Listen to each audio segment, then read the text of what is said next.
Hello students, पिछली class में हमने लिमिटिंग रिएक्टेंट्स के कंसेप्ट के बारे में बात करी।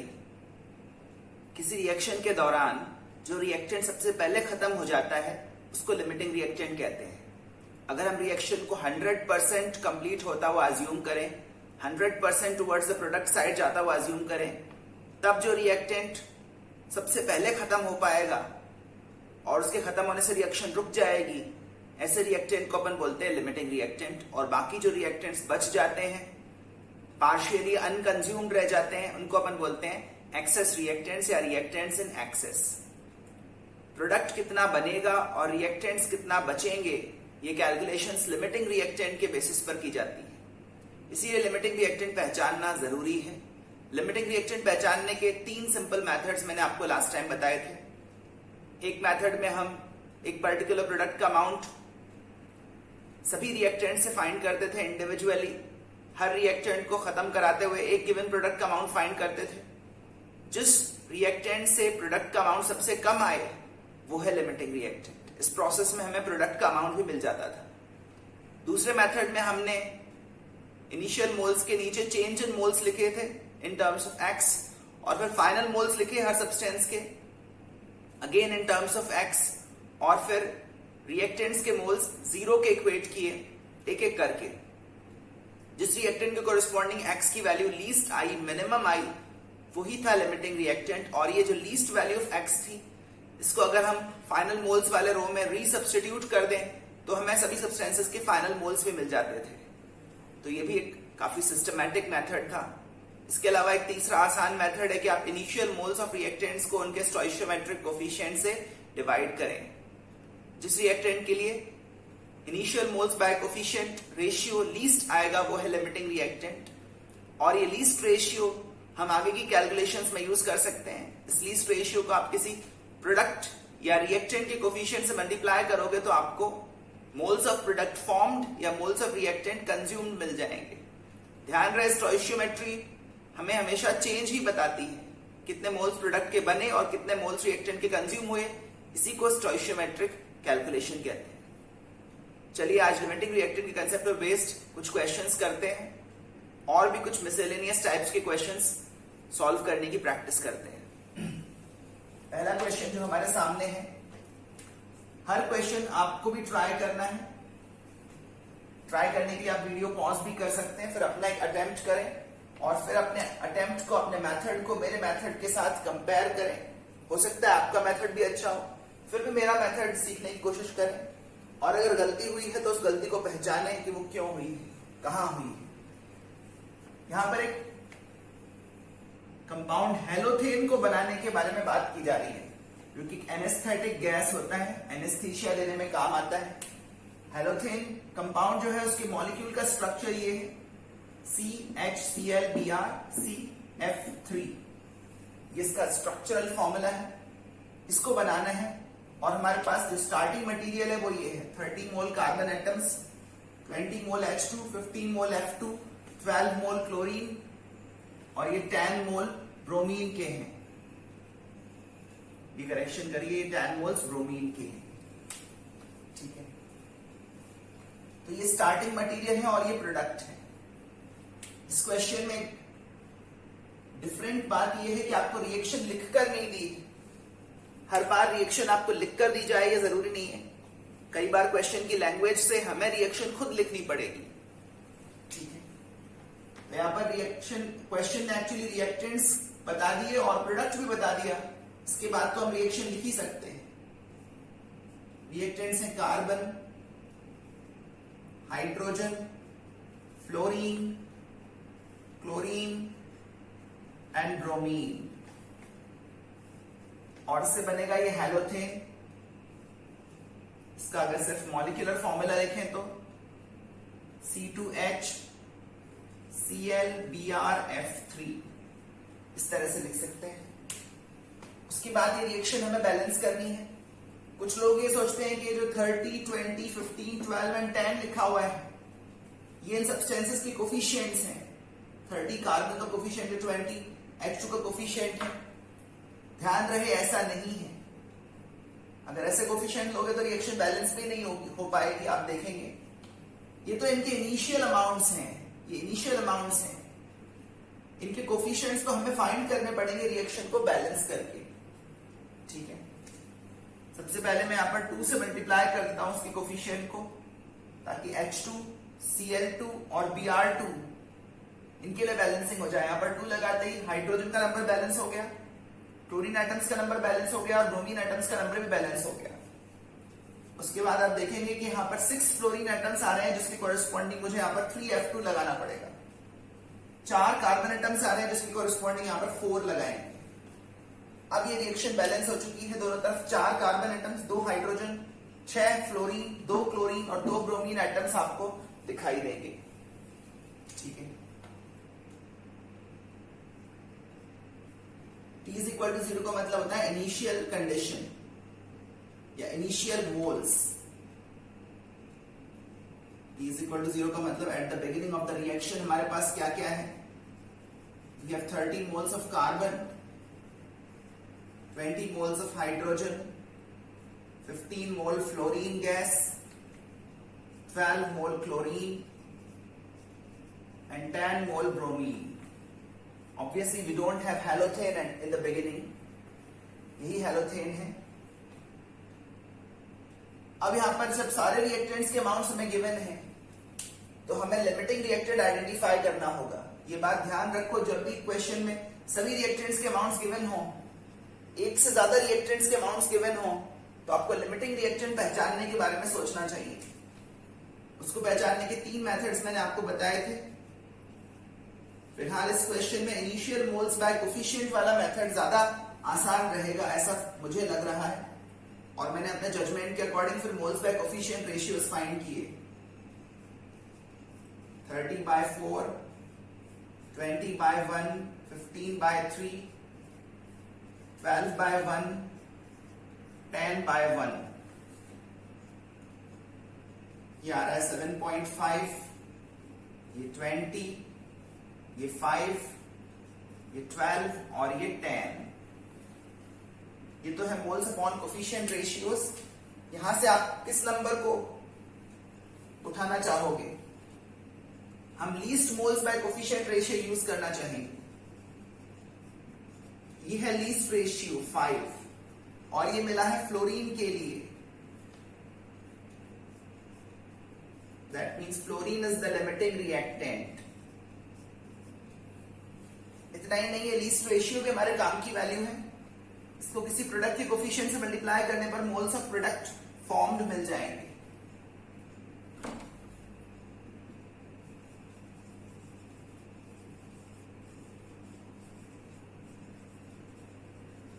moles of halothane formed, coefficient multiplied by the least ratio, ये वैल्यू आएगी 10 मोल्स। हेलोथेन के 10 मोल्स बन सकते हैं, बाकी कार्बन, हाइड्रोजन, क्लोरीन और ब्रोमीन ये एक्सेस रिएक्टेंट्स हैं, ये बच जाएंगे। ठीक है, इसी के जैसा एक और क्वेश्चन, इसमें मैं आपको एक अनबैलेंस्ड रिएक्शन दे रहा हूं। Aluminium plus chlorine gives AlCl3।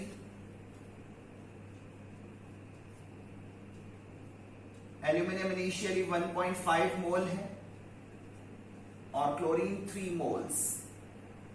सबसे पहले तो आपको ये देखना चाहिए कि रिएक्शन बैलेंस्ड है या नहीं, और अगर बैलेंस नहीं हो तो उसको बैलेंस करें। ये तो आपका फर्स्ट इंस्टिंक्ट होना चाहिए क्वेश्चन देखते ही। फर्स्ट रिएक्शन यही होना चाहिए कि रिएक्शन बैलेंस्ड है या नहीं, ये चेक करें। How many moles of AlCl3 can be formed? ये पिछले क्वेश्चन जैसा ही सिंपल क्वेश्चन है, और मैं चाहूंगा ये क्वेश्चन आप अपने लेवल पर सॉल्व कर लें, अपनी क्लास वर्क कॉपी में ही इसको सॉल्व कर लें। How many moles of which reactant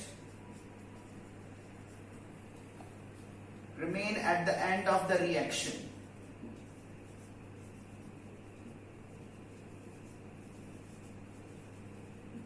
reaction खत्म होने पर कौन सा रिएक्टेंट बचेगा और कितना बचेगा? ये भी फाइंड करें। ये तो आसान क्वेश्चन है, उम्मीद है आप सब लोग इसको कर ही लोगे। नेक्स्ट क्वेश्चन की तरफ आते हैं और इस क्वेश्चन में हम एक इंपॉर्टेंट सवाल का जवाब ढूंढने की कोशिश करेंगे। अगर मुझे प्रोडक्ट का अमाउंट बढ़ाना हो, मुझे ज्यादा प्रोडक्ट ऑब्टेन करने की इच्छा हो, तो मैं किसका अमाउंट बढ़ाऊं, एक्सेस रिएक्टेंट का या लिमिटिंग रिएक्टेंट का? अमाउंट ऑफ प्रोडक्ट फॉर्म्ड अगर इंक्रीज करना हो तो एक्सेस रिएक्टेंट का अमाउंट बढ़ाएं या लिमिटिंग रिएक्टेंट का? इसका जवाब बहुत आसान है, लिमिटिंग रिएक्टेंट का अमाउंट बढ़ाने से ही अमाउंट ऑफ प्रोडक्ट बढ़ पाएगा। जो रिएक्टेंट ऑलरेडी एक्सेस में है, जो खत्म हो ही नहीं पा रहा है पूरा पूरा, उसका अमाउंट अगर आप और बढ़ाओगे तो वो तो ऑलरेडी एक्सेस में है, उसका जो बचा हुआ अमाउंट है वो यूज आने वाला है नहीं। इसीलिए एक्सेस रिएक्टेंट को बढ़ाने से अमाउंट ऑफ प्रोडक्ट फॉर्म्ड में या थ्योरेटिकली जितना प्रोडक्ट बन सकता है उस अमाउंट में कोई चेंज नहीं आता। ठीक है, इसी बात को हम एक क्वेश्चन के थ्रू समझने की कोशिश करेंगे। P4 plus S8 gives P4 S10। Again ये भी एक अनबैलेंस्ड रिएक्शन है।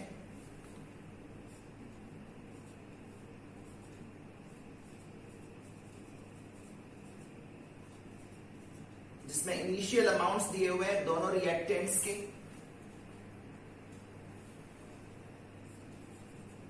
और पूछा है how many moles of P4S10 can be produced। इस रिएक्शन में कितने मोल्स ऑफ P4S10 बन सकते हैं maximum?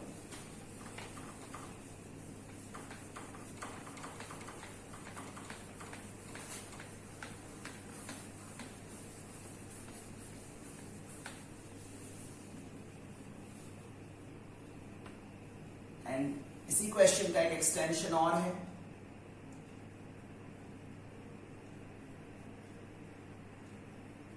What happens to the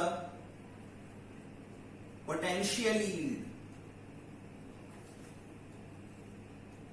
potentially जितना अमाउंट ऑफ प्रोडक्ट बन सकता है, पोटेंशियल यील्ड का मतलब अधिकतम जितना प्रोडक्ट बनने की संभावना है, उस पर क्या फर्क पड़ेगा? If the amount of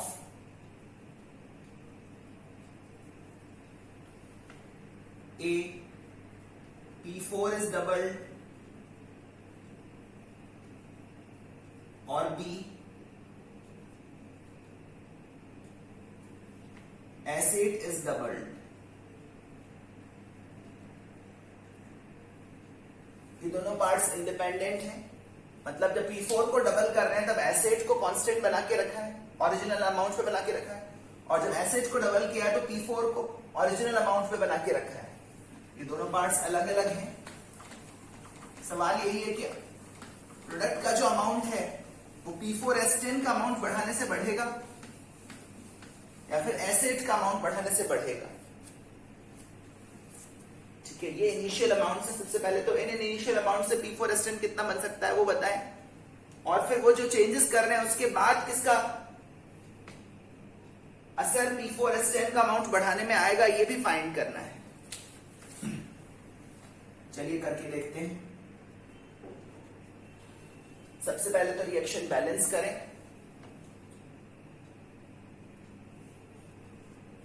यहां पर अगर 5S8 लगा दो तो यहां पर 4S10 लगाना पड़ेगा। 4 into 10 is 40, 5 into 8 is also 40। Sulphur atoms balance हो गए और फास्फोरस एटम्स को बैलेंस करने के लिए यहां पर 4 लगा देंगे।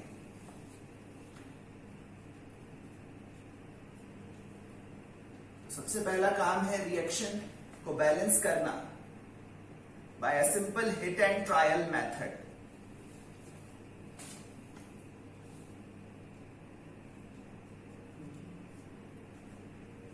P4 और S10 के मोल्स शुरू में बराबर हैं। मोल्स बराबर होने का मतलब क्या ये है कि ये दोनों एक साथ खत्म हो जाएंगे, दोनों के पूरे पूरे मोल्स खत्म हो जाएंगे अगर इनिशियल मोल्स बराबर हैं तो। ध्यान रहे ऐसा जरूरी नहीं है, अगर इनके कोफिशिएंट्स भी बराबर होते तो फिर इनके मोल्स में आने वाला डिक्रीमेंट्स भी बराबर होता और तब ये सेम अमाउंट में कंज्यूम हो पाते हैं, लेकिन अभी तो कोफिशिएंट्स डिफरेंट हैं। इसका मतलब कोई एक पहले खत्म होगा, और इसका आइडेंटिफिकेशन करने के लिए मैं थर्ड वाला मेथड यूज कर रहा हूं, मोल्स अपॉन कोफिशिएंट फाइंड करने वाला मेथड। ऐसा करने से मैंने देखा कि एक रेशियो 0.125 आ रहा है और एक रेशियो 0.100। 0.100 ही लीस्ट रेशियो है। इससे पता चल गया कि S8 लिमिटिंग रिएक्टेंट है, और ये रेशियो हमारे काम का है। इसको अगर मैं प्रोडक्ट के कोफिशिएंट से मल्टीप्लाई करूं तो मोल्स ऑफ प्रोडक्ट फॉर्म मिल जाएंगे। Moles of P4S10 formed. हम ये अज्यूम कर रहे हैं लिमिटिंग रिएक्टेंट के कंसेप्ट में कि रिएक्शन तब तक प्रोडक्ट बनाती रहती है जब तक कोई एक रिएक्टेंट खत्म ना हो जाए, और जो पहले खत्म होता है वही लिमिटिंग रिएक्टेंट है। ये 0.1 हमारे काम का रेशियो है, इसको 4 से मल्टीप्लाई करें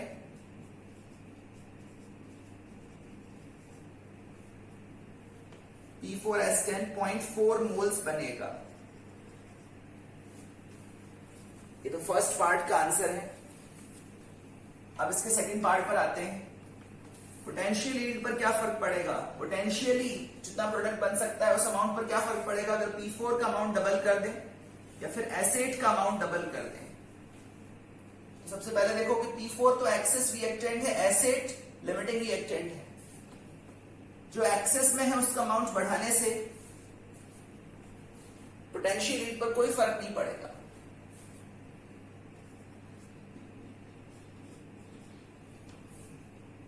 Since P4 is already in excess, product कितना बनेगा वो लिमिटिंग रिएक्टेंट डिसाइड करता है। एक्सेस रिएक्टेंट का अमाउंट बढ़ाने से प्रोडक्ट फॉर्मेशन पर कोई फर्क नहीं पड़ता। Since P4 is already in excess, doubling its amount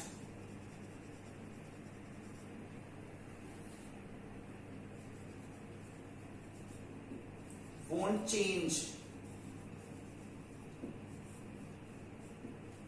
change the potential yield of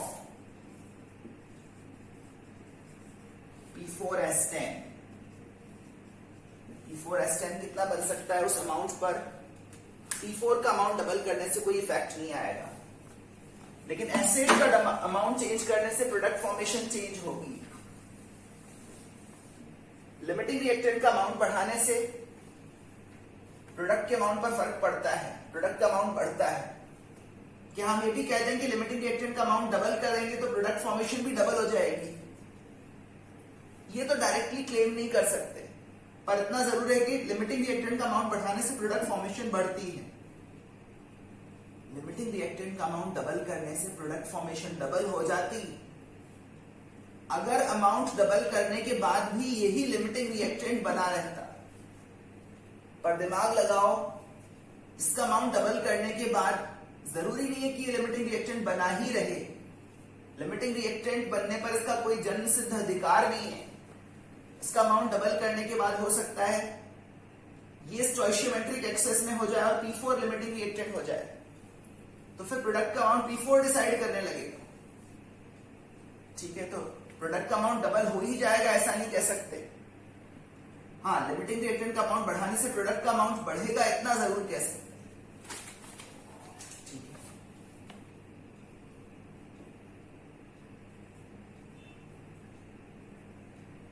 asset को डबल किया है।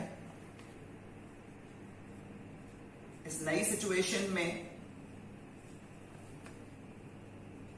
P4S10 के कितने मोल्स बन सकते हैं ये फाइंड करने की कोशिश करें।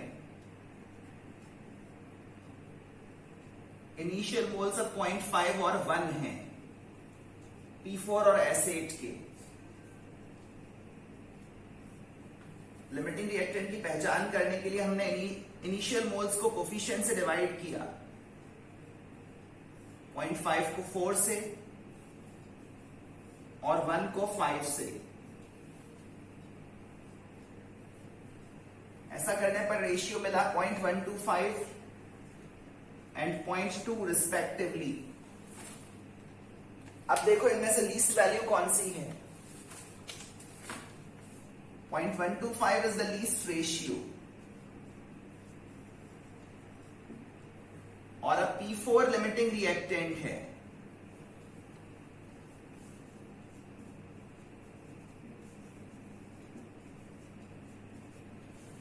तो यहां पर एक बात समझ लो कि लिमिटिंग रिएक्टेंट का अमाउंट डबल करने पर लिमिटिंग रिएक्टेंट की आइडेंटिटी बदल सकती है।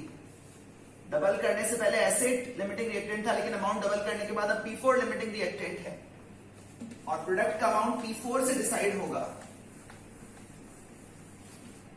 अगर अमाउंट डबल करने के बाद भी एसिड लिमिटिंग रिएक्टेंट बना रहता तो फिर P4SN के मोल्स भी डबल हो जाते, लेकिन अभी नहीं हो पाएंगे। P4S10 कितना बनेगा?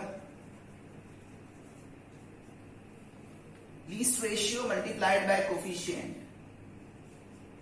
4 times 0.125 moles, which is 0.5 moles. तो जो बात मैं आपको अभी समझाने की कोशिश कर रहा था वो इस कैलकुलेशन में इलस्ट्रेट हो रही है। एसिड का अमाउंट डबल करने से पहले 0.4 मोल P4S10 बन रहा था। एसिड का अमाउंट डबल करने के बाद 0.5 मोल P4S10 बन रहा है। तो P4S10 का अमाउंट तो बढ़ा ही है लिमिटिंग रिएक्टेंट का अमाउंट बढ़ाने से, लेकिन डबल नहीं हुआ क्योंकि लिमिटिंग रिएक्टेंट की पहचान अब बदल गई। अब एसिड की जगह P4 लिमिटिंग रिएक्टेंट हो गया। ठीक है, तो इस क्वेश्चन से आपको एक दो बातें समझ लेनी है आगे के लिए। एक बात तो ये है कि अगर प्रोडक्ट फॉर्मेशन बढ़ानी हो तो लिमिटिंग रिएक्टेंट का अमाउंट बढ़ाने से ही फायदा होगा। दूसरा ये कि लिमिटिंग रिएक्टेंट का अमाउंट बढ़ाने से प्रोडक्ट फॉर्मेशन बढ़ेगी जरूर, लेकिन LR का अमाउंट डबल करने से प्रोडक्ट फॉर्मेशन डबल हो जाएगी, ट्रिपल करने से ट्रिपल हो जाएगी, ऐसा नहीं कह सकते, क्योंकि अमाउंट डबल या ट्रिपल करने के बाद हो सकता है लिमिटिंग रिएक्टेंट की आइडेंटिटी ही बदल जाए। ये सिंपल सी बात है, बस इसको ध्यान रखना है आपको। चलिए अब कुछ मास टू मास कैलकुलेशंस करते हैं, मास बेस्ड कैलकुलेशंस।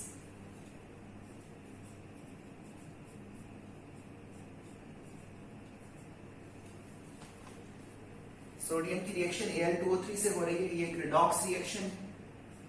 इसमें एल्यूमिनियम ऑब्टेन हुआ और सोडियम ऑक्साइड। ठीक है, इनिशियली सोडियम का अमाउंट दिया हुआ है 5.52 ग्राम्स और Al2O3 का अमाउंट दिया हुआ है 5.10 ग्राम्स। और सवाल वही कन्वेंशनल, प्रोडक्ट कितना बनेगा और एक्सेस रिएक्टेंट कितना बचेगा। पर इस बार ये कैलकुलेशन ग्राम्स में करनी है। How many grams of aluminium can be formed. ये इनिशियल अमाउंट्स लेकर एल्यूमिनियम कितने ग्राम्स बन सकता है। Secondly, how many grams of excess reactant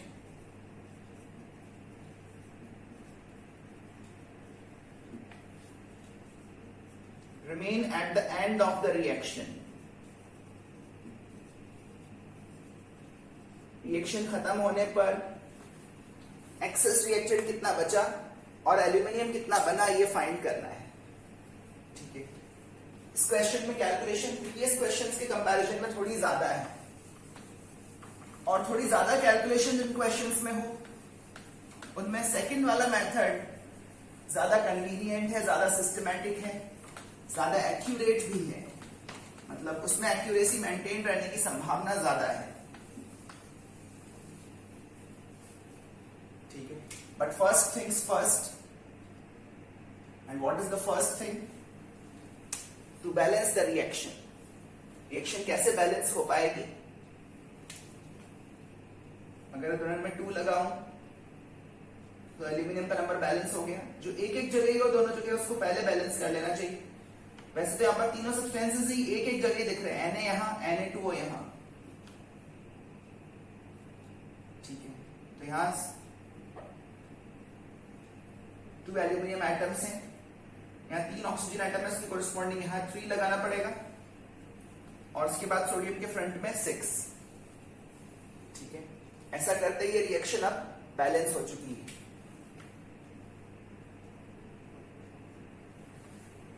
कि L जो है ये इसका स्टेट है, liquid state, S stands for solid state. पर इस क्वेश्चन को करने के लिए, इनफैक्ट स्टोइशियोमेट्री की कोई भी कैलकुलेशन करने के लिए आपको स्टेट्स देखने की जरूरत नहीं है, मोल रिलेटेड कैलकुलेशन करने के लिए। इसलिए मैंने यहां पर स्टेट्स लिखना अवॉइड कर दिया।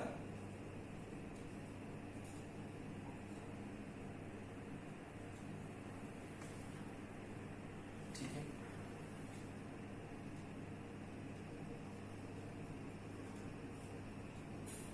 इनिशियल मास है 5.52 ग्राम्स एंड 5.10 ग्राम्स।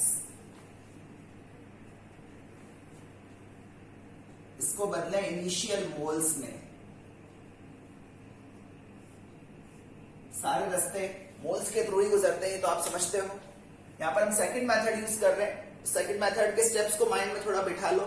पहले इनिशियल मोल्स लिखेंगे, फिर चेंज इन मोल्स लिखेंगे एक्स के टर्म्स में, फिर दोनों को ऐड करके फाइनल मोल्स लिखेंगे। वही प्रोसेस हम यहां पर फॉलो करेंगे।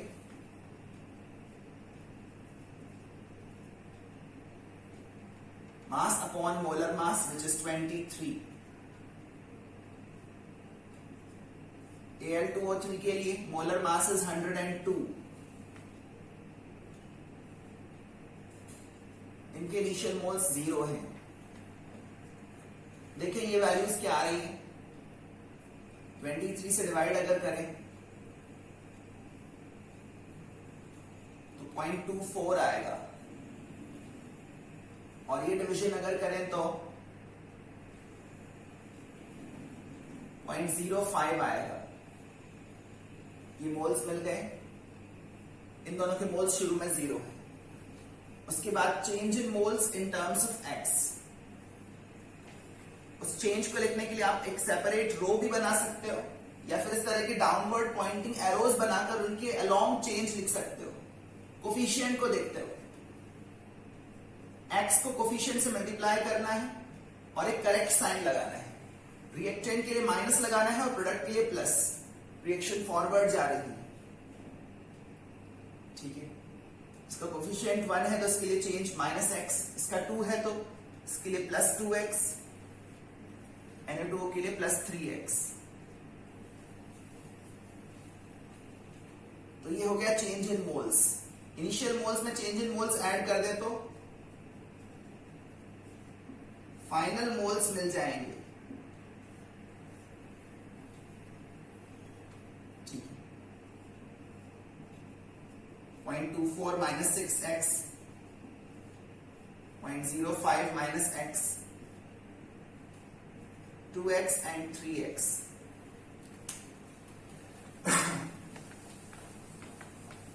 अब क्या करना है, अब दोनों रिएक्टेंट्स के मोल्स एक एक करके 0 के इक्वेट करने हैं।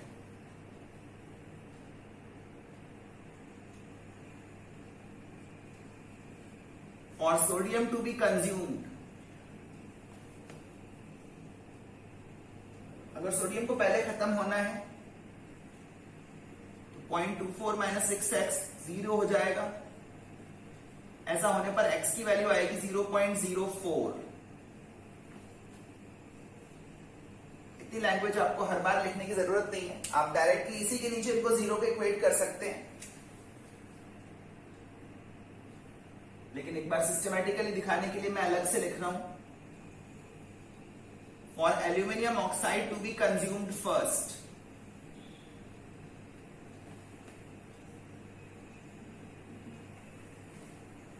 -0.05 x को 0 होना पड़ेगा। यहां से x की वैल्यू आ रही है 0.05। ये दो डिफरेंट वैल्यूज आई। अगर दोनों बराबर आ जाती तो फिर दोनों रिएक्टेंट्स एक साथ खत्म हो रहे होते। अभी डिफरेंट वैल्यूज आई हैं और किसके लिए स्मॉलर वैल्यू आई है, नंबर्स कंपेयर करना तो आप जानते ही होंगे। ये 0.04 लीस्ट वैल्यू ऑफ एक्स है, जिस रिएक्टेंट के कॉरेस्पॉन्डिंग एक्स की वैल्यू लीस्ट आती है वो लिमिटिंग रिएक्टेंट होता है। Sodium is the limiting reactant. Question ने बोला नहीं था कि लिमिटिंग रिएक्टेंट पहचानो, लेकिन जब भी सारे रिएक्टेंट्स के इनिशियल अमाउंट्स गिवन हो और प्रोडक्ट कितना बनेगा ये बताना हो तो लिमिटिंग रिएक्टेंट तो पहचानना ही पड़ेगा। एक हिडन क्वेश्चन तो ये है ही कि लिमिटिंग रिएक्टेंट पहचानो। वो एक्स की वैल्यू हमारे काम आएगी, 0.04 हम यहां पर सब्स्टिट्यूट कर देंगे।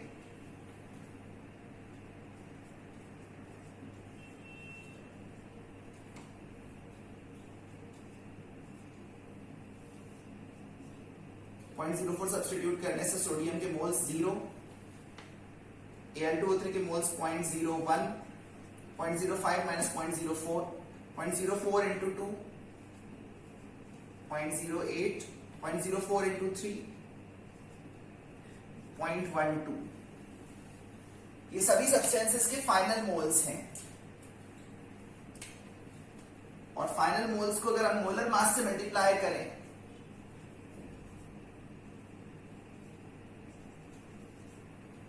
तो हमें सबके मासेस मिल जाएंगे। Al2O3 के लिए मोलर मास है 102 ग्राम्स पर मोल, एल्यूमिनियम के लिए मोलर मास है 27 ग्राम्स पर मोल और Na2O के लिए मोलर मास है 62 ग्राम्स पर मोल।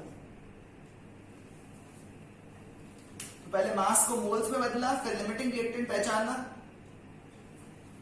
और इनिशियल मोल्स से फाइनल मोल्स फाइंड कर लिए, एक्स की लीस्ट वैल्यू के थ्रू फाइनल मोल्स फाइंड कर लिए और फिर अब उनको मास में वापस कन्वर्ट कर रहे हैं। तो मास को मोल्स में, मोल्स को फाइनल मोल्स में, फाइनल मोल्स को फाइनल मास में कन्वर्ट कर रहे हैं।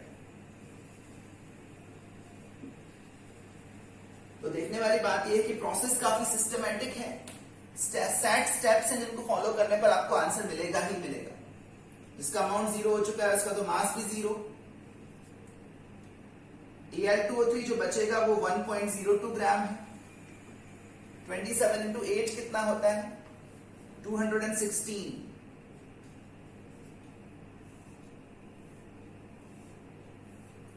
2.16 ग्राम्स ऑफ एल्यूमिनियम बनेगा। 62 को 12 से मल्टीप्लाई करें, 62 इंटू 12 इज 744। फिर डेसिमल पॉइंट लगाया तो 7.44 ग्राम्स। मैं चाहूंगा अपन ये फाइनल टोटल मास ऐड भी करें।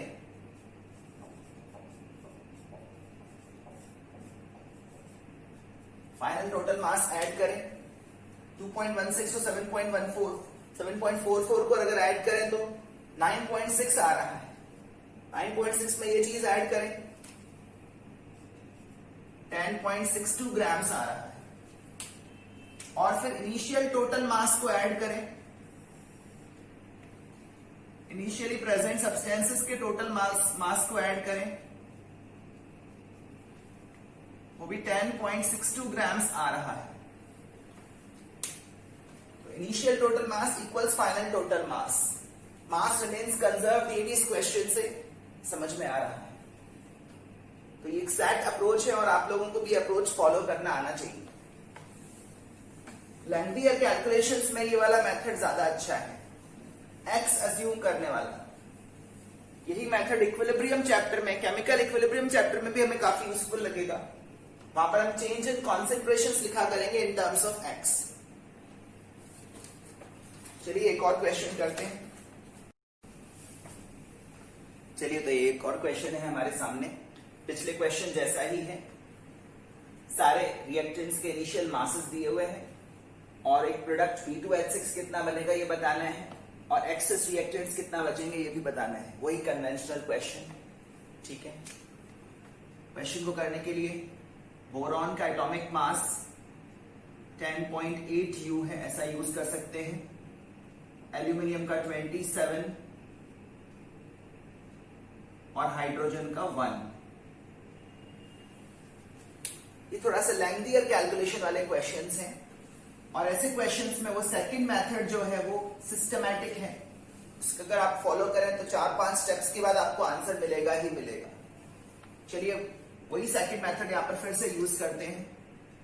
सबसे पहले हमें इनिशियल मासेस को इनिशियल मोल्स में बदलना है।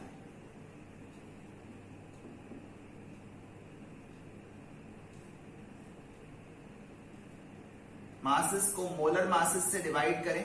34.8 डिवाइडेड बाय 69.6। B2O3 का मोलर मास 69.6 आएगा, आप फाइंड कर लें। हाइड्रोजन के लिए मोलर मास 2, एल्यूमिनियम के लिए मोलर मास 0.8। अच्छा, कुछ लोगों के मन में ये धारणा बन जाती है कि जिसके मोल्स सबसे कम आएंगे वही लिमिटिंग रिएक्टेंट होगा। जैसे पिछली बार सोडियम के मोल्स 0.24 थे और एल्यूमिनियम के 0.05 थे, Al2O3 के 0.05 थे, तो Al2O3 लिमिटिंग रिएक्टेंट होगा, ऐसा कुछ लोग सोचते हैं डायरेक्टली। ध्यान रहे, सिर्फ मोल्स देखकर लिमिटिंग रिएक्टेंट का पता नहीं चल सकता। या तो आप moles bye coefficient ratio use करो या फिर कोई और मेथड यूज करते हुए लिमिटिंग रिएक्टेंट पहचानो। सिर्फ लीस्ट मोल्स देखकर लिमिटिंग रिएक्टेंट आइडेंटिफाई नहीं कर सकते। चलिए यहां पर मोल्स फाइंड करते हैं। ये मोल्स आ रहे हैं 0.5, H2 के मोल्स आ रहे हैं 2, एल्यूमिनियम के आएंगे, सॉरी 27 है इसका मोलर मास, 27 से डिवाइड कर रहे हैं। एल्यूमिनियम के मोल्स आएंगे 0.8, ये डिवीजन 0.8 आएगा, और इन प्रोडक्ट्स के इनिशियल मोल्स 0 है। ठीक है, तो लीस्ट मोल्स B2O3 के दिख रहे हैं, तो क्या यही लिमिटिंग रिएक्टेंट होगा? चलिए पहचानते हैं। हो भी सकता है और नहीं भी हो सकता है। लीस्ट मोल्स वाला सब्सटेंस लिमिटिंग रिएक्टेंट आएगा ही, ये जरूरी नहीं है। इसका कोफिशिएंट 3 है तो चेंज लिखेंगे -3x, इसका कोफिशिएंट 2 है तो चेंज लिखेंगे -2x, इन दोनों का कोफिशिएंट 1 है तो चेंज लिखेंगे +x। प्रोडक्ट के लिए प्लस, रिएक्टेंट के लिए माइनस, और x को कोफिशिएंट से मल्टीप्लाई करते रहना है, इस बात का ध्यान रखें। इनिशियल मोल्स में चेंज ऐड करेंगे तो हमें फाइनल मोल्स मिलेंगे, लेकिन अभी ये फाइनल मोल्स एक वेरिएबल, एक अननोन क्वांटिटी x के टर्म्स में आ रहे हैं। 0.5 minus x, 2 minus 3x, 0.8 minus 2x, x and x। उसके बाद रिएक्टेंट्स के मोल्स को एक एक करके 0 के बराबर करें।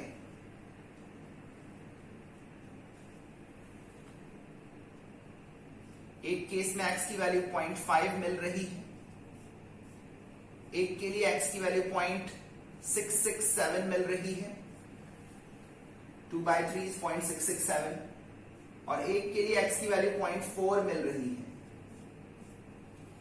लीस्ट वैल्यू कौन सी है? लीस्ट वैल्यू ऑफ x है 0.4। ये किसके लिए मिली है?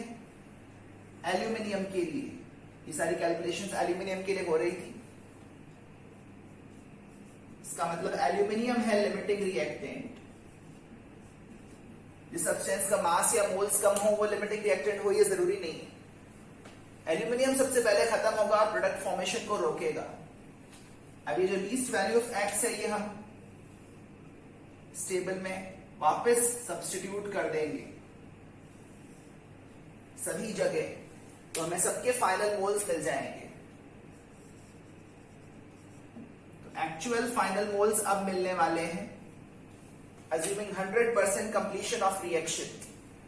0.4 इधर सब्स्टिट्यूट करने पर 0.1, यहां पर सब्स्टिट्यूट किया तो 1.2 सब्ट्रैक्ट हो जाएगा 0.8। एल्यूमिनियम के मोल्स तो 0 होंगे ही होंगे। ये दोनों के लिए x ही मोल्स हैं, मतलब दोनों प्रोडक्ट्स के 0.4 मोल्स बनेंगे। और इसके बाद इनको मोलर मासेस से मल्टीप्लाई करें ताकि फाइनल मास मिल जाए। B2O3 का मोलर मास 69.6 है ग्राम्स पर मोल, H2 का 2 है, ये तो 0 होगा ही। B2H6 के लिए 21.6 प्लस 6 27.6 है। Al2O3 के लिए आप फाइंड करेंगे 102 आएगा। ये है सबके मोलर मासेस, इनसे मल्टीप्लाई करते रहे तो आपको फाइनल मास मिल जाएगा।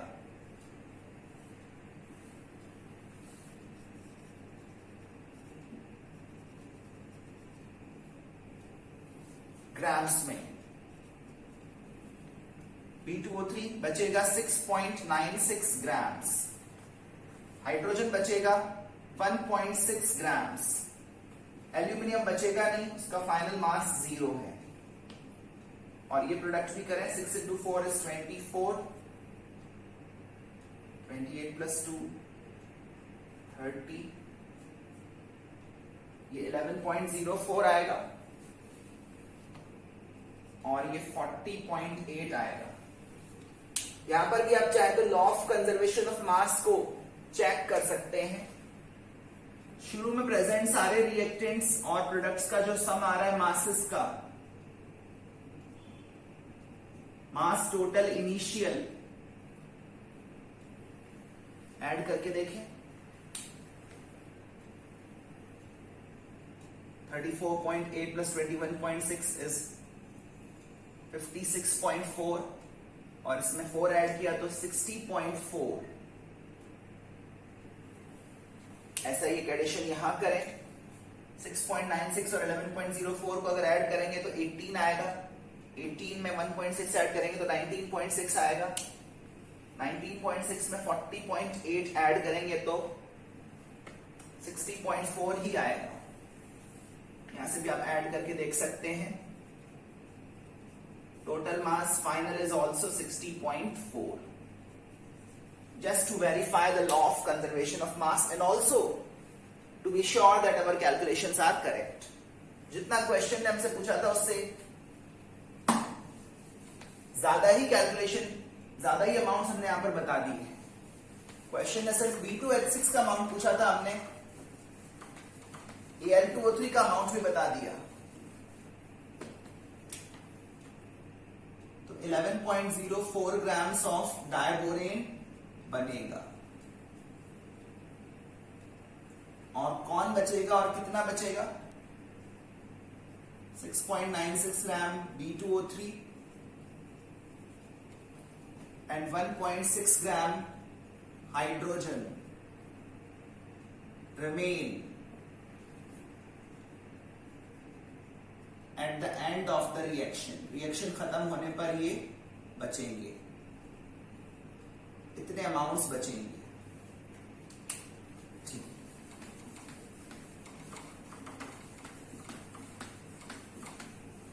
तो इस तरह के क्वेश्चंस लिमिटिंग रिएक्टेंट्स के केसेस में आते हैं। इससे ज्यादा कैलकुलेशन नहीं आ सकती। इस क्वेश्चन में अपन ने सब तरह की कैलकुलेशन कर ली है। इसके अलावा और कुछ पूछने का स्कोप नहीं बनता है लिमिटिंग रिएक्टेंट्स के केस में। इसी तरह के क्वेश्चंस की आप प्रैक्टिस करें, कंफर्टेबल हो जाएं। एक दो क्वेश्चंस और करते हैं, कुछ मिसलेनियस टाइप के questions.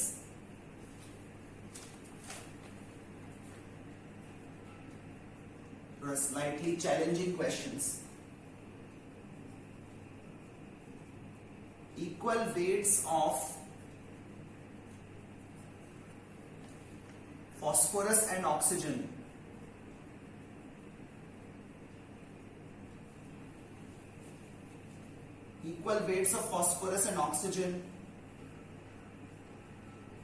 are heated in a closed vessel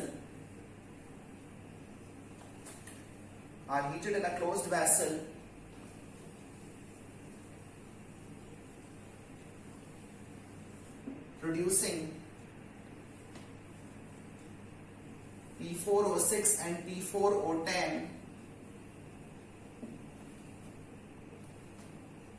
in 1:1 mole ratio। Phosphorus और ऑक्सीजन की रिएक्शन हुई, P4O6 बना और P4O10 बना, 1:1 मोल रेशियो में बने, इक्वल नंबर ऑफ मोल्स बने, ठीक है।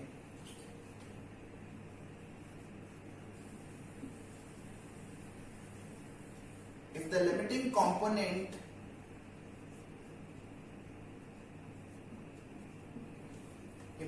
component is exhausted, limiting reactant खत्म हो गया, मतलब फास्फोरस और ऑक्सीजन में से कोई एक तो खत्म हो गया, limiting reactant is exhausted, find what fraction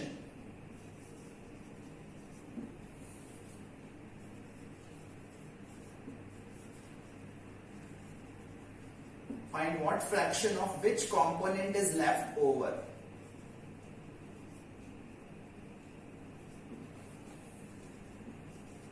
phosphorus और ऑक्सीजन में से कौन बचा और कितना बचा, मतलब किस फ्रैक्शन में बचा, 1/10 बचा, 1/5 बचा, कितना फ्रैक्शन बचा ये भी बताएं, ठीक है। बात लेते हैं कि फास्फोरस जो है उसका मॉलिक्यूलर फॉर्म P4 है और ऑक्सीजन का O2। सिर्फ P और O लेकर भी चलोगे ना तो भी क्वेश्चन हो जाएगा,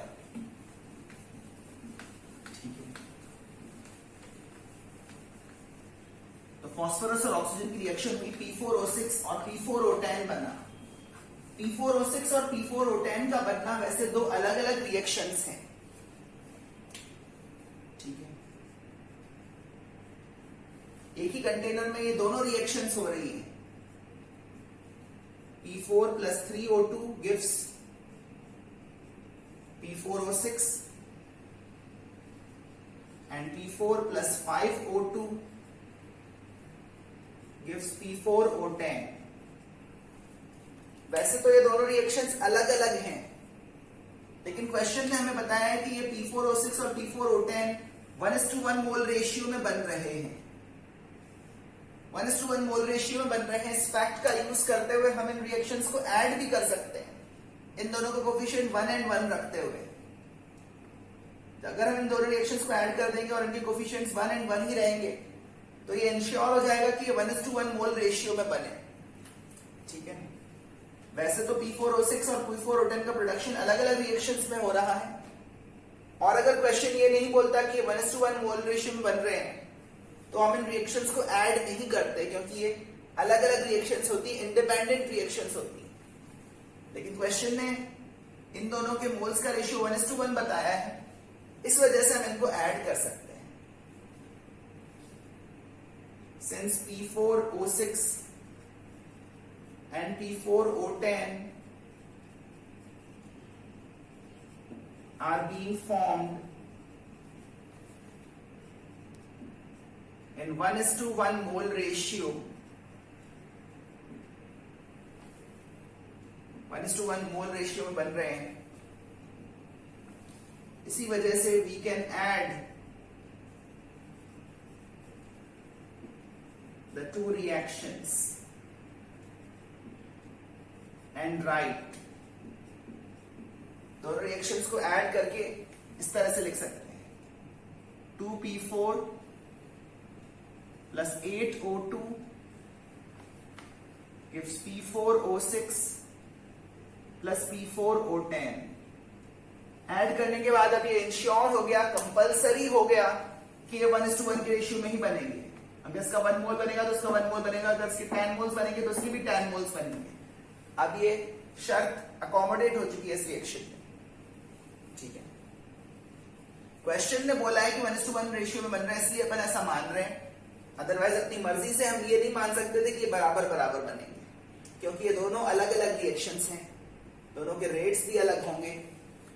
हो सकता है कि कभी ये इसके 1 मोल बने तब तक इसके 50 मोल्स बन जाए, इसीलिए सेपरेट रिएक्शंस को, पैरेलल रिएक्शंस को हम ऐड नहीं करते अनटिल एंड अनलेस क्वेश्चन हमें कुछ इंफॉर्मेशन दे रहा हो। यहाँ पर क्वेश्चन ने बताया कि ये बराबर बन रहे हैं, इस वजह से हमने इन रिएक्शंस को ऐड किया, ठीक है। उसके बाद क्वेश्चन बोल रहा है कि ये दोनों इक्वल मासेस में लिए गए हैं। मान लो शुरू में इन दोनों के मासेस W W हैं,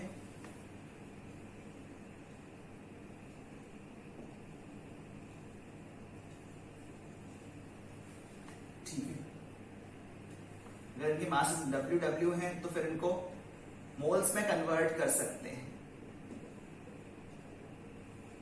मोलर मास से डिवाइड करके। P4 का मोलर मास, जबकि फास्फोरस का एटॉमिक वेट 31 AMU होता है और ऑक्सीजन का 16। P4 का मोलर मास हो जाएगा 124, W by 124। जिसके मोल्स फाइंड कर रहे हो उसी के मोलर मास से डिवाइड करो। O2 के मोल्स फाइंड करने तो O2 के मोलर मास से डिवाइड करो। और फिर लिमिटिंग रिएक्टेंट पहचानने के लिए, ये पहचानने के लिए कि कौन खत्म हो रहा है, इनके कोफिशिएंट से भी डिवाइड करो। तो ये बन जाएगा W by 248 और इसको 8 से अगर डिवाइड कर दें 32 into 8 that will become 256। ये मोल्स बाय कोफिशिएंट रेशियोज आ गए। अब दिमाग लगाओ इनमें से छोटा रेशियो कौन सा होगा। न्यूमरेटर सेम है, डिनोमिनेटर ये वाला बड़ा है, तो ऑब्वियसली ये रेशियो लीस्ट होगा, लीस्ट रेशियो। और ये लीस्ट रेशियो O2 के लिए मिला है। इसका मतलब ऑक्सीजन है लिमिटिंग रिएक्टेंट, ऑक्सीजन पूरी तरह से खत्म हो जाएगा। कौन बचेगा? P4। कितना बचेगा ये कैसे फाइंड करें? उसके लिए हम इस लीस्ट रेशियो का यूज कर सकते हैं। हमें पता है कि लीस्ट रेशियो को अगर कोफिशिएंट से मल्टीप्लाई करें तो मोल्स मिलते हैं, ठीक है ना? और मोल्स को मोलर मास से मल्टीप्लाई करें तो मास मिलता है।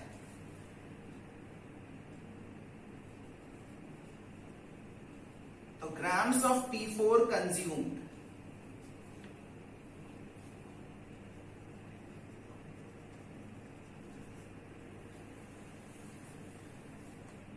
P4 के कितने ग्राम्स कंज्यूम हुए ये कैसे बताएं? पहले तो लीस्ट रेशियो को 2 से मल्टीप्लाई करो। लीस्ट रेशियो को रिएक्टेंट के कोफिशिएंट से मल्टीप्लाई करने पर मिलते हैं मोल्स ऑफ रिएक्टेंट कंज्यूम। और फिर इन मोल्स को ग्राम्स में बदलने के लिए मोलर मास से मल्टीप्लाई करें,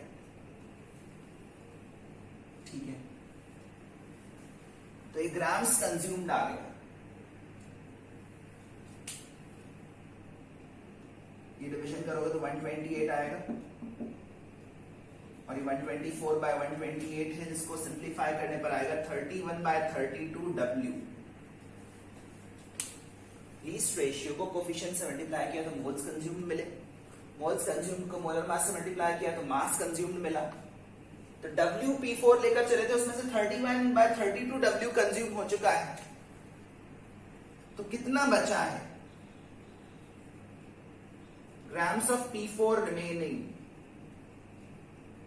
बचा कितना है? W minus 31 by 32 W, which is W by 32। Question में हमसे पूछा है कि कितना फ्रैक्शन बचा है, what fraction of which component is left over. P4 is left over, W by 32 amount बचा है, मतलब जो ओरिजिनल अमाउंट था उसका 1 by 32 बचा है। 1 by 32th fraction, 1 by 32th fraction of P4 is left over। कौन बचा और कितना बचा इसकी पहचान हो गई। ये एक तरीका है इस क्वेश्चन में प्रोसीड करने का। इसी क्वेश्चन को करने का मैं आपको एक और मेथड बताता हूं। उसमें अपन रिएक्शंस को ऐड नहीं करेंगे, अलग अलग ही लिखेंगे।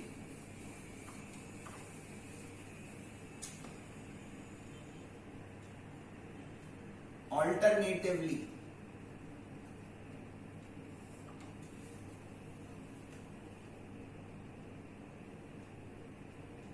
अगर हम रिएक्शंस को सेपरेटेड ही लिखें, P4 plus 3O2 gives P4O6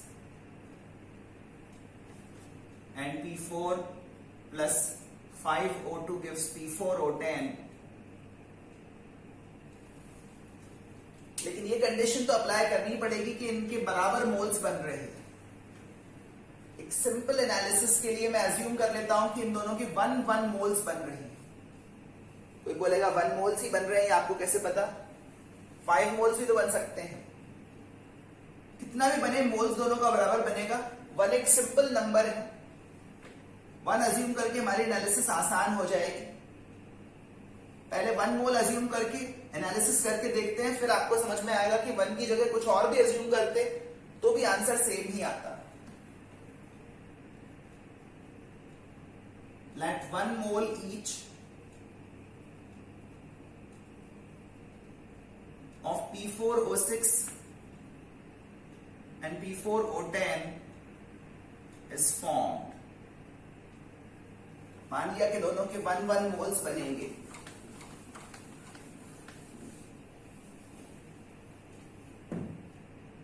ठीक है, अगर 1 मोल P4O6 बन रहा है तो 1 मोल P4 कंज्यूम हुआ होगा और 3 मोल O2 कंज्यूम हुआ होगा। अगर 1 मोल P4O10 बना है तो भी 1 मोल P4 कंज्यूम हुआ होगा और 5 मोल O2 कंज्यूम हुआ होगा। टोटल मोल्स ऑफ P4 कितने कंज्यूम हो गए? Moles of P4 consume is 2।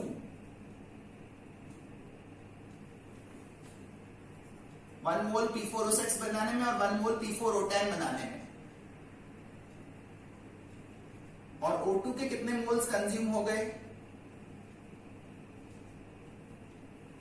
3 moles P4O6 का 1 मोल बनाने में और 5 मोल्स P4O10 का 1 मोल बनाने में कंज्यूम हो गए। 3 + 5 8 मोल्स कंज्यूम हो गए। और अब इनको बदलता हूं ग्राम्स में।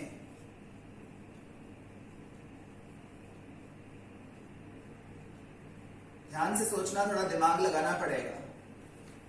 P4 का मोलर मास आया था 124, उसको 2 से मल्टीप्लाई किया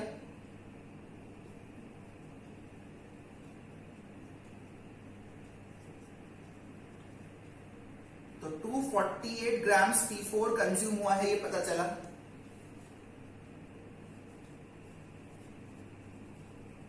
और ऑक्सीजन के कितने ग्राम्स कंज्यूम हुए? उसके लिए 8 मोल्स को 32 से मल्टीप्लाई करें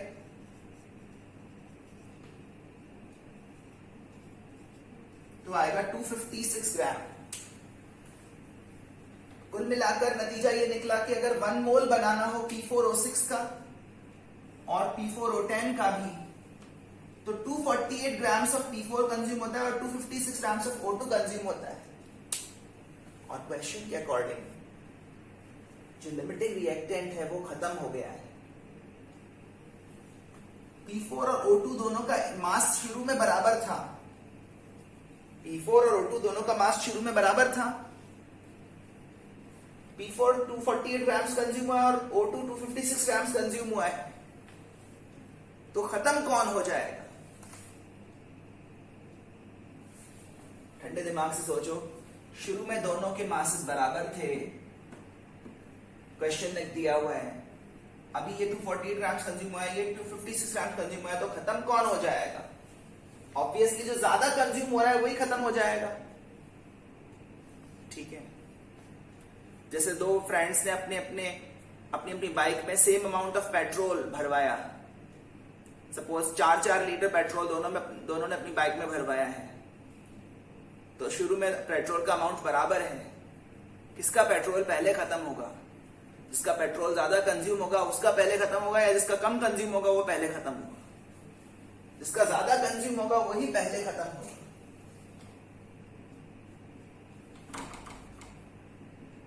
Since initial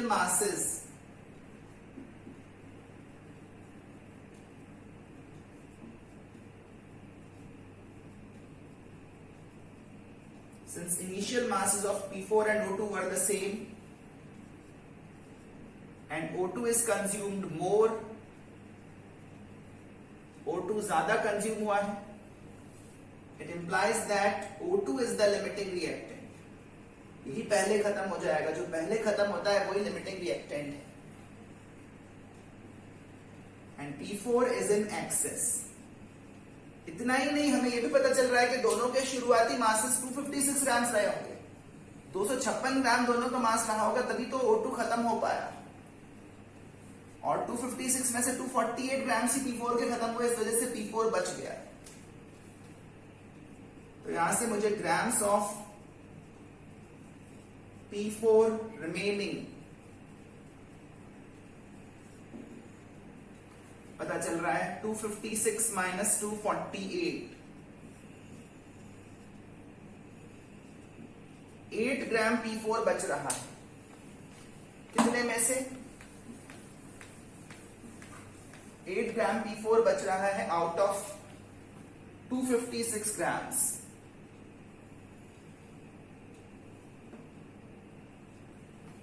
fraction of P4 remaining,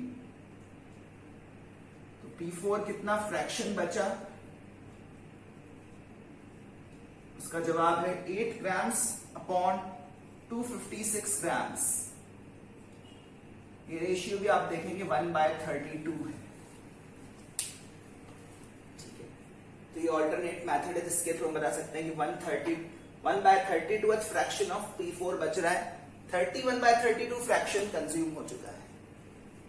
अब उस सवाल का जवाब भी सुन लो। अगर 1 मोल की बजाय x मोल माना होता, अगर यहां पर x मोल माना होता तो P4 कंज्यूम होता 2x मोल, O2 कंज्यूम होता 8x मोल।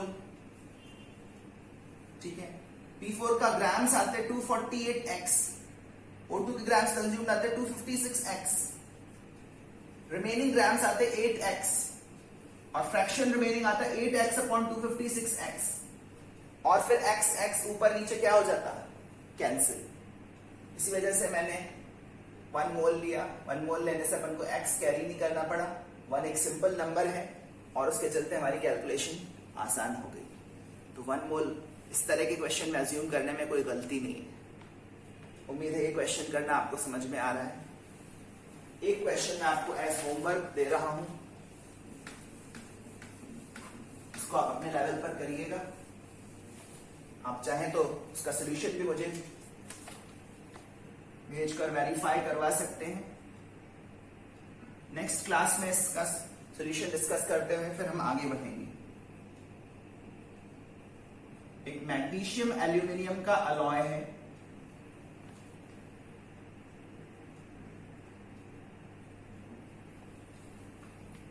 जिसमें 70% एल्यूमिनियम है और 30% मैग्नीशियम है by mass. Solid in solid के सॉल्यूशन को बोलते हैं alloy.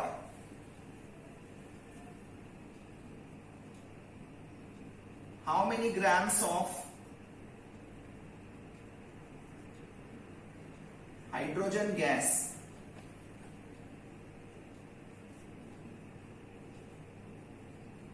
how many grams of hydrogen gas are produced in the reaction of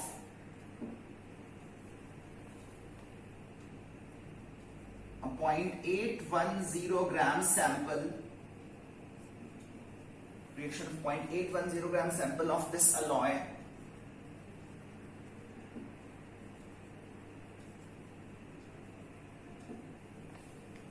with excess of HCl, aqueous HCl। Magnesium aluminium alloy को acid के साथ, एक्वस एसिड के साथ react करवाया जा रहा है। ठीक है, और मेटल्स जो होते हैं, स्पेशली जो एक्टिव मेटल्स होते हैं, रिएक्टिव मेटल्स होते हैं, वो एसिड्स के साथ रिएक्ट कर जाते हैं और हाइड्रोजन गैस लिबरेट करवाते हैं। मेटल्स में बेसिक नेचर होता है, इस वजह से वो एसिड्स के साथ रिएक्ट कर जाते हैं। आप शायद ये भी जानते हो कि एल्यूमिनियम तो एसिड के अलावा बेस से भी रिएक्ट कर जाता है और दोनों ही केसेस में हाइड्रोजन गैस लिबरेट करवाता है। तो एल्यूमिनियम भी HCl से रिएक्ट करेगा और मैग्नीशियम भी HCl से रिएक्ट करेगा। HCl का अमाउंट एक्सेस में है ऐसा मानकर चलना है।